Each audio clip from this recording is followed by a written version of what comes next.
Plus grand défi, ça a été l'ouverture de ce restaurant qui m'a pris quand même un an. Un an de dur labeur, de travail, de pleurs, de doutes, de remise en question. Mais finalement, le projet a fini par aboutir et c'est ce qui est top en fait.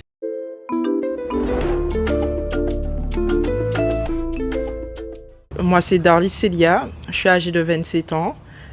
Jeune entrepreneuse, de retour au pays depuis peu, et j'ai ouvert mon restaurant il y a maintenant 4 mois. Situé aux Abîmes, à Grand Camp, plus précisément derrière RCI. Alors, moi, j'ai débuté lycée hôtelier, parcours classique, lycée hôtelier du Gosier en Guadeloupe. Puis suite à ça, j'ai voulu profiler mon expérience. J'ai menti à mes parents. Je les ai dit que j'allais faire des études en France alors que pas du tout. Je savais déjà que j'allais bosser en tant que commis sur les Champs-Élysées parce que c'est ce que je voulais. Je voulais tout de suite rentrer dans la haute gastronomie, travailler dans de grandes maisons à côté de grands chefs.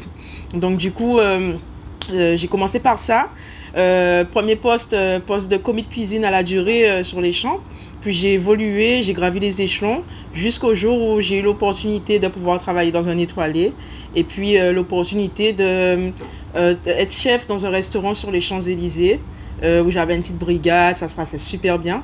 Malheureusement, par rapport au Covid, on a dû mettre la clé sur la porte. On était une jeune entreprise encore un peu fragile, donc on n'a pas tenu.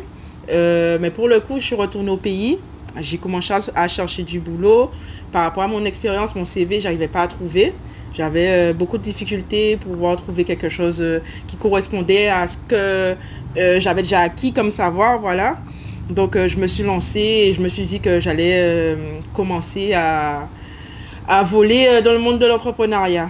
Et de là est née Effusion.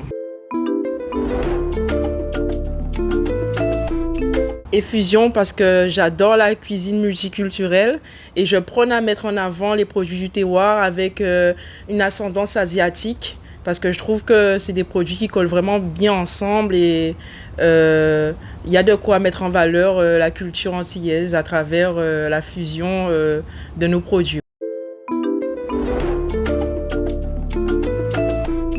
Mon restaurant a pour concept une cuisine fusion, comme je le disais en amont, mais on va dire au goût du jour. Donc j'essaie de mettre en avant les produits du terroir, mais avec une cuisine plutôt tendance à la mode et qui casse toutes les codes de la gastronomie classique antillaise et française.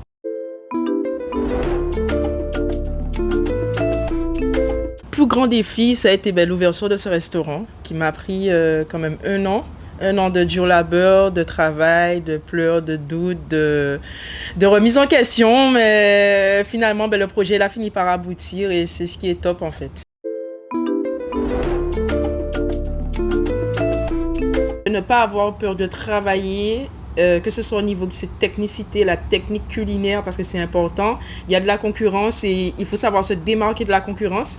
Il ne faut pas avoir peur d'innover parce qu'on est fatigué de manger les mêmes choses en Guadeloupe et ça, c'est un fait en fait. Donc, pas avoir peur d'innover, de travailler. En fait, il faut être un bosseur et je pense que les deux associés, ça peut faire un truc bien.